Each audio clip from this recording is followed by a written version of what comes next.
Birds are not real.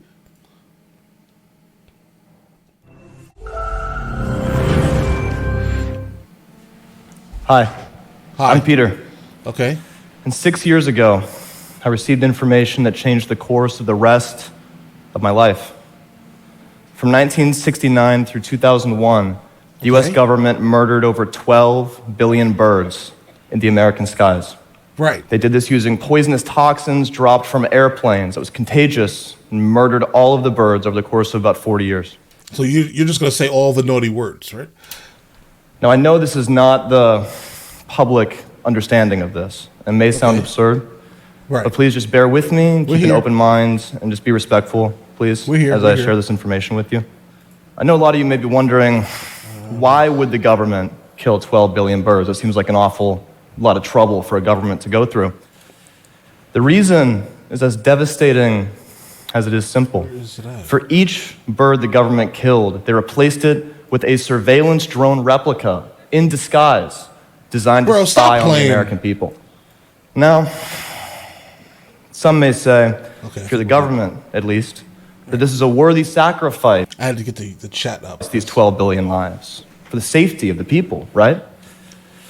I don't know about that. It seems like a pretty serious limit on our freedom. Wouldn't you agree? The proof that birds are robots is all around us if you start looking. For starters, birds charge their batteries on power lines. That's actually plausible. So they can refuel up high and they can watch the civilians, you know? They also track civilians using a liquid tracking device. Well, I mean, corvids absolutely have been known to track humans. They watch everything that we do to the point where they see us with, I don't know, straws, or they see you using a spoon outside.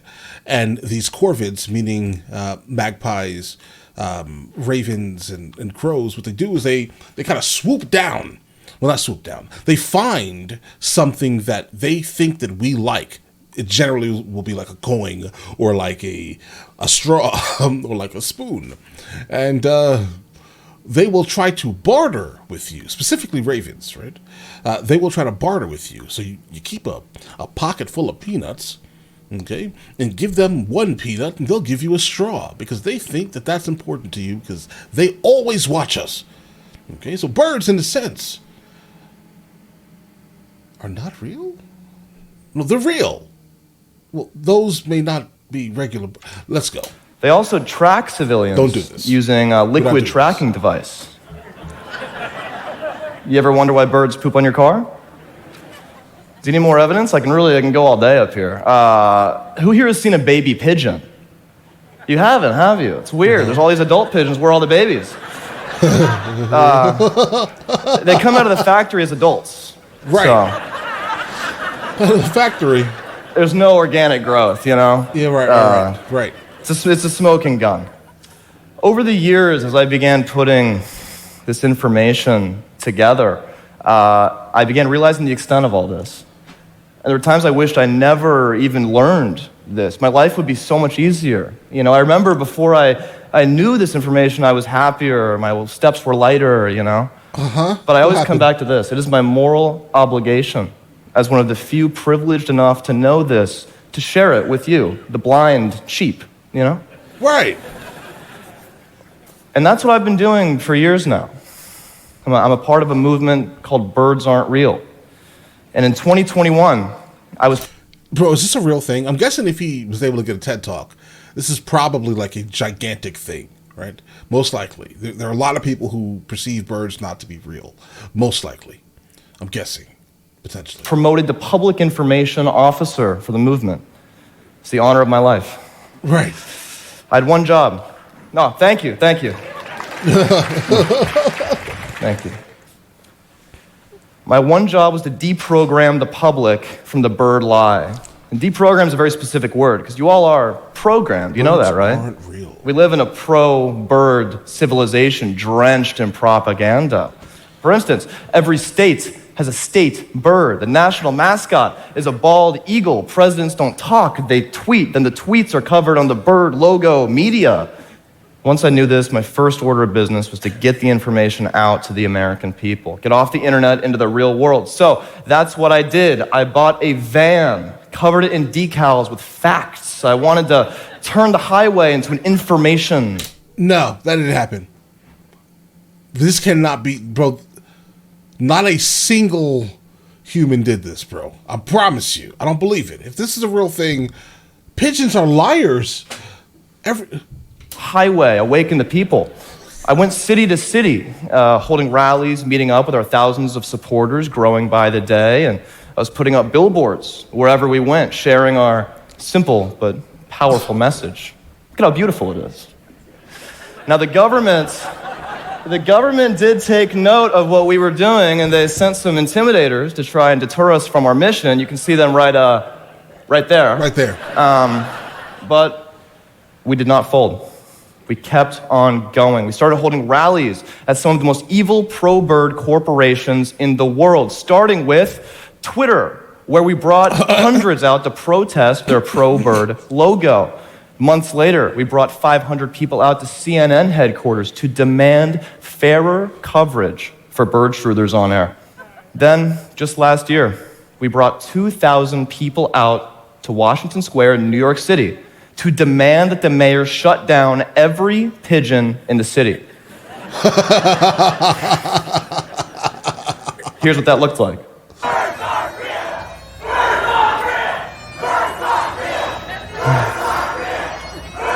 Bro, this is crazy. All right. This is absolute insanity, bro.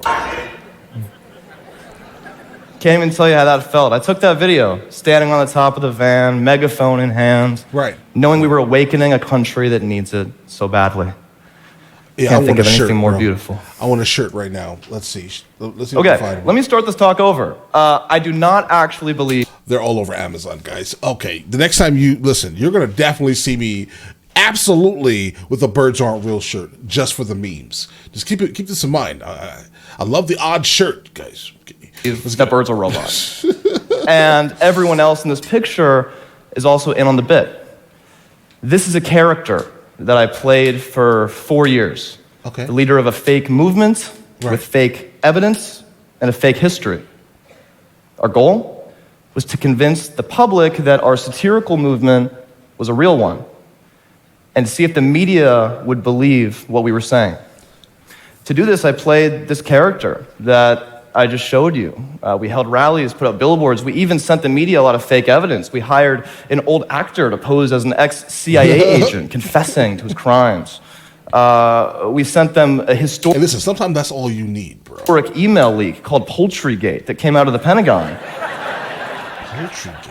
Where we forged hundreds of fake emails exposing elites and government officials in the bird drone surveillance plot. It didn't take much to convince... I mean, listen. I really wish that he would have used all of his time to do something extremely productive, because I think that he, in fact, has the mental acuity to do so. I think he has the drive and the passion, the ability to have passion about something so ridiculous, right? He can, in fact, put this towards something beneficial to humanity and probably win. Against the media. After just one summer holding rallies like this, it became nationally syndicated news on tons of local news stations that we were a real movement that had been around for 50 years. And there was a resurgence happening where it was coming back, and there was a radical new leader, myself, bringing the movement back as the rise of conspiracy theories swept the nation. At this point, I'm sitting on my couch, watching the media report on my fake movement as a real one, and figured it was probably time to come out of character. One, because we'd accomplished what we came there to do, but also, I didn't want this to snowball into anything it was never supposed to. So, in 2021, I broke character, revealed the movement was a farce on the front page of the New York Times. And I was very proud, as you can see. Allow me to reintroduce myself one more time. Hi, I'm Peter. Hi, Can Peter. you say hi, Peter? Hi, Peter. Hey. I'd like to tell you a little bit about myself. I grew up in Arkansas, in Little Rock, where I was homeschooled on the outskirts of town. The community that I grew up with was hyper-conservative and religious, and almost everyone that I knew believed in some form of conspiracy theory, whether it was that Obama was the Antichrist or that there are microchips in the vaccines. As During my entire life, I always felt like I was on the fringes of normal society. So, as you can imagine, when it became time for me to play a character, the conspiracy theorist was a pretty easy one for me to tap into. During the years in character, I used the same cadence, logic, and arguments as those I grew up around, just with a different theory swapped in. Right. I was really dedicated to playing this character as convincingly as I could, as method as possible. So I spent... Yeah, but the problem here, bro, I'm not sure it worked. Right? Like, if you just admitted that that all the people that came, right, I think you need a little bit more evidence, right, if that makes any sense. Or it needs to be extremely juicy, let's say, or controversial, in order for people to actually just come, super fast to your side. But he did kind of just admit a little while ago that all the people that came to that rally were basically just extras, guys. And days, sometimes, in character. A lot of time out in public with the van there, just talking with strangers. It led to hundreds of interactions with strangers who thought that I was a real conspiracy theorist.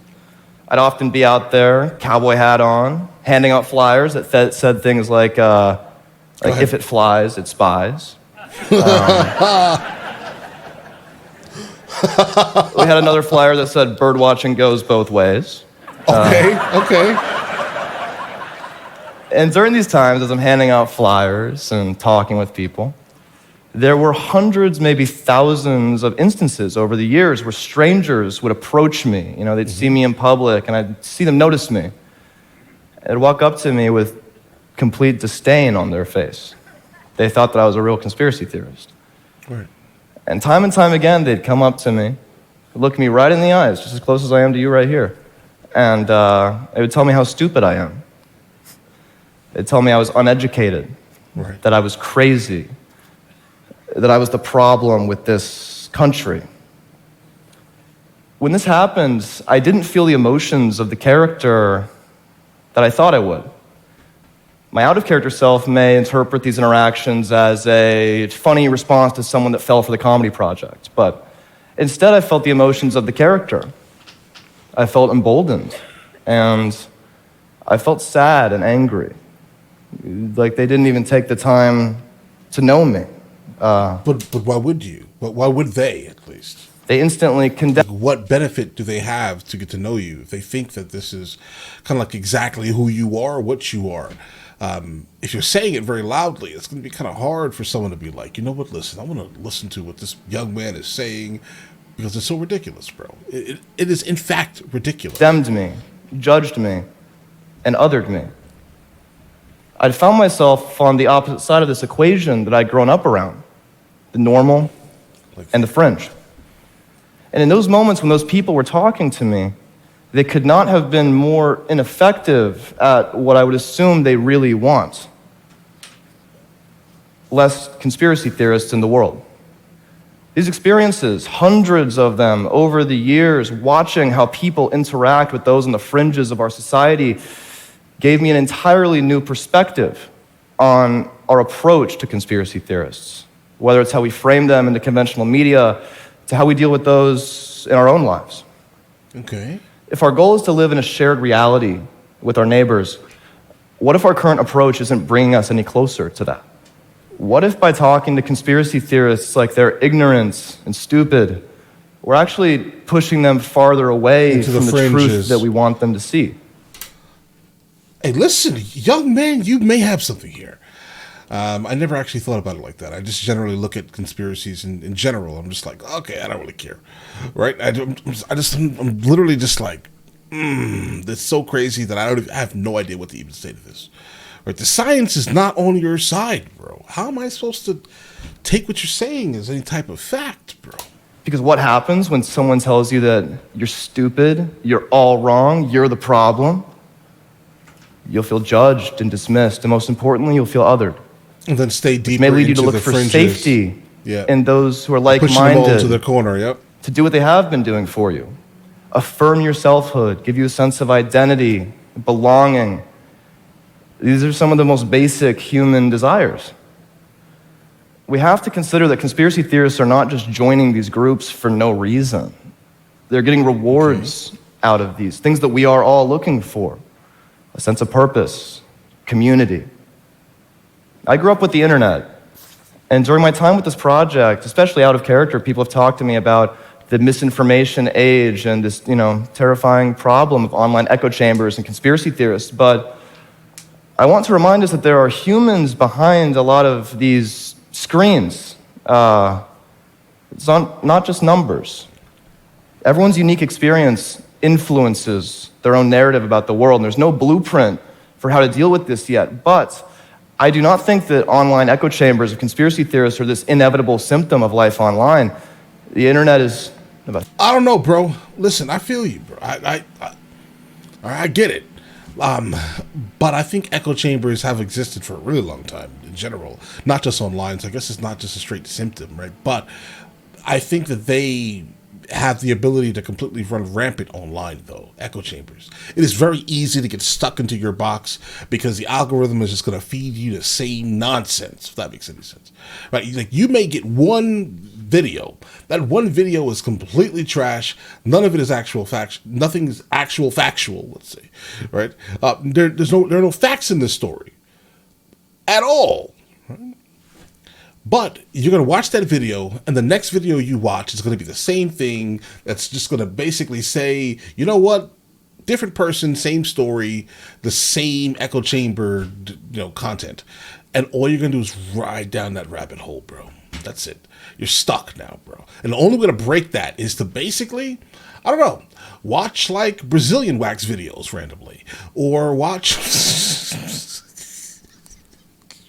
Basically, you want to watch something completely out of your overall view, right? So, like, if you find yourself consistently watching one thing, what you should be doing is now watching something completely different. Like, look up other things. Like, bro, put random word sequences together. Okay. 30 years old, and things are changing quickly, and I think it'll be very important that we develop new solutions for these new problems on a fundamental level. What if, by addressing belief before belonging, we're starting the conversation at the wrong place? Instead of sitting in collective bewilderment and frustration about how these people could believe these things, these crazies, what if we first looked under the hood and thought about what made them vulnerable to this information in the first place? What might they be getting out of this that they're not getting in their everyday lives? Right. How much does it have to do with a different truth? Or how much does it have to do with the community that truth brings? We need to think about people's circumstances and reference points to see them as fellow human beings who want to believe in something and want to belong, just like all of us do in this room. Because if we continue with our current approach of arguing on the level of belief, it's not going to get us anywhere.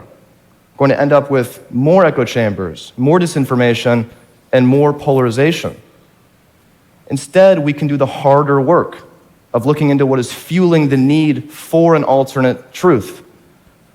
Not only would this lend us more empathy for those who think differently than us, but I really think this might be the only actually productive means of moving toward the shared reality that we all want to live in. Let's direct our energy toward the crisis of belonging, and then maybe we will understand the crisis of belief. Before I go, I'll leave with one more word. Just don't forget, if it flies, it spies. Thank you. Guys, this was amazing. I mean, listen, I love TED Talks because you generally have people who kind of know exactly what they're doing, or they believe that they do, so occasionally, right? In whatever field or topic that we're talking about here.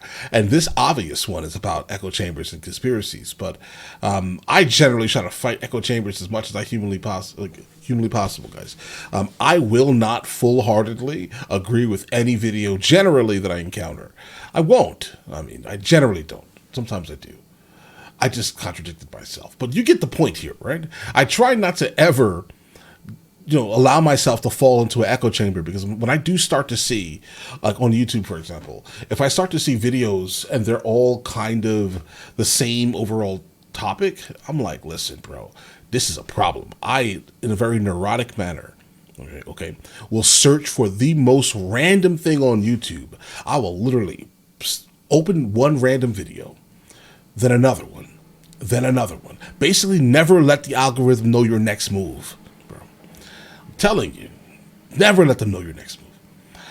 Because if you do, and they can actually figure you out, you are in fact in an echo chamber.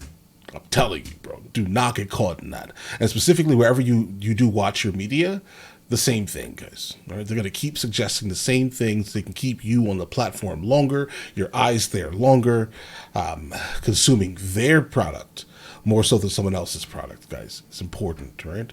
But yeah, birds aren't real.